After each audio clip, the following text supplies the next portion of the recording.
Shalom, umat Tuhan yang dikasihi Tuhan.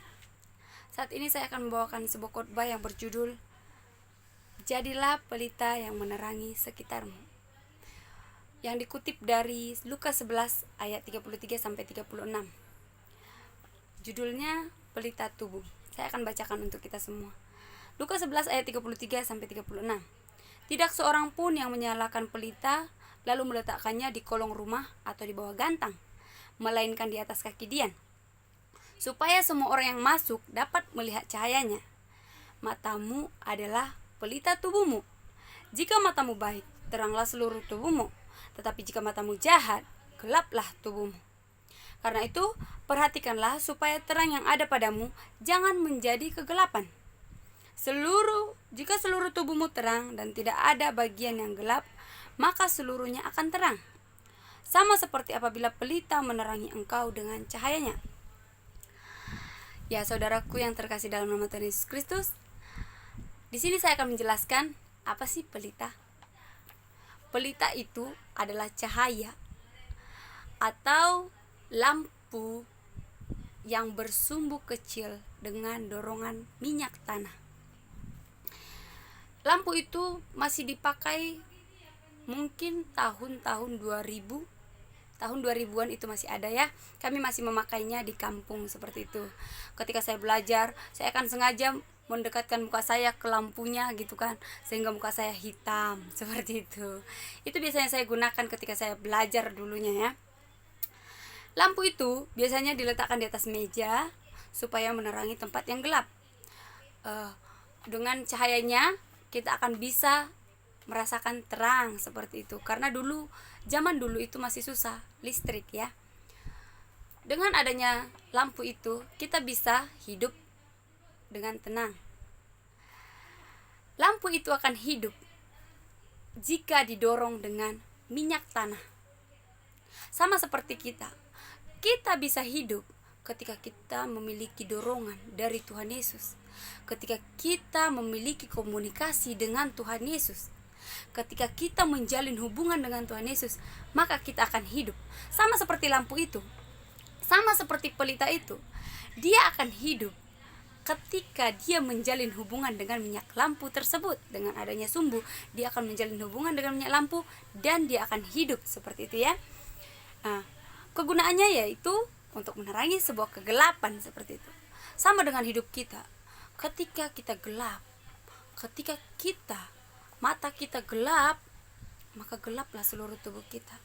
Ketika perilaku kita gelap, maka gelaplah seluruh tubuh kita, maka gelaplah seluruh kehidupan kita. Jika semua yang kita lakukan adalah kejahatan, kegelapanlah yang menerangi kita, yang menyinari kita. Apa sih yang gelap? Apa sih yang terang?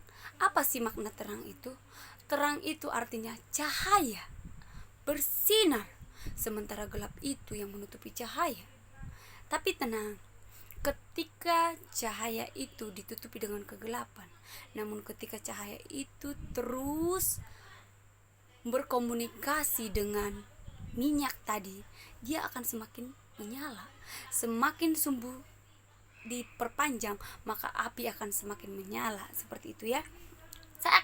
Saya memiliki 3 cara bagaimana supaya kita bisa menjadi pelita yang menerangi sekitar kita.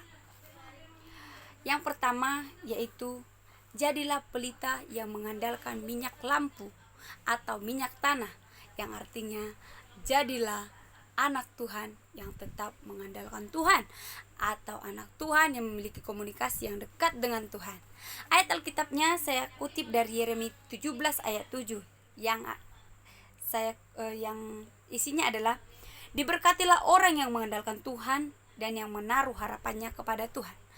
Ketika kita mengandalkan Tuhan, ketika kita menaruh harapan kita dengan Tuhan, apapun yang kita lakukan, kita percaya dengan iman, kita pasti bisa melakukannya. Seperti apa? Ketika dalam tempat pekerjaan, mungkin masalah sudah menghimpit kita, cobaan-cobaan begitu berat kepada kita. Tetapi ketika kita mengandalkan Tuhan, kita akan tetap bersinar, kita akan tetap tersenyum, kita akan tetap segar. seakan-akan kita tidak memiliki masalah, sehingga orang-orang yang di sekitar kita pengen tahu kapan kita memiliki masalah, namun mereka tidak menjumpainya. Karena apa? Karena kita memiliki komunikasi yang dekat dengan Tuhan kita, sehingga ketika kita memiliki komunikasi dengan Tuhan kita, maka cahaya kita akan bersinar, senyum kita akan semakin lebar. Kita tahu masalah itu akan tetap ada, tapi ketika bersama dengan Tuhan, masalah itu akan musnah begitu saja. Yang kedua, menaruh kasih. Menaruh kasih yaitu artinya ketika kita memiliki musuh di dalam pekerjaan kita, di tempat pekerjaan kita, ketika orang memusuhi kita, jangan pernah memusuhi dia balik, tetapi berusahalah untuk berdoa dengan dia, berusahalah untuk mendoakan dia, berusahalah untuk supaya Tuhan memulihkan jiwa dia. Dan ketika kita berjalan, kita tetap memanggil dia, menyapa dia, memanggil dan berseru kepada dia supaya dia diselamatkan oleh Tuhan. Mungkin hatinya tidak terima ketika kita berbicara dengan dia, tapi percayalah, ketika kamu menjalin komunikasi dengan Tuhan, kamu pasti akan memenangkan jiwanya dengan cara komunikasimu. Dia akan berpikir, wah, anak ini kenapa ya? Aku udah musuhi dia pun, tapi dia tetap mau berteman denganku. Dia akan seperti itu. Karena kita memiliki hubungan dengan Tuhan, kita tetap menaruh kasih kepada orang yang tidak mengenal kasih. Yang ketiga yaitu saling menolong, yang artinya dalam pekerjaan ketika bos kita mengatakan kita tidak boleh menolong ini, kita tidak boleh menolong itu, lakukanlah. Tolonglah mereka dengan takut akan Tuhan. Tolonglah mereka melakukan pekerjaan mereka itu, sehingga kamu memuliakan nama Tuhan dan menyenangkan hati Tuhan.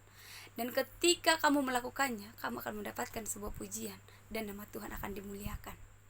Nah, ketiga hal ini kita akan terapkan dalam kehidupan kita. Yang pertama, jadilah pelita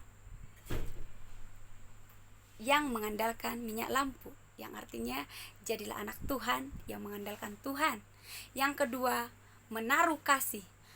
Kita akan tetap menaruh kasih biarpun dia tidak menyukai kita, biarpun dia memusuhi kita, supaya cahaya kita itu tetap terang dan menyinari semua orang. Yang ketiga, saling menolong. Tetaplah menolong sesama kita supaya kita menjadi terang.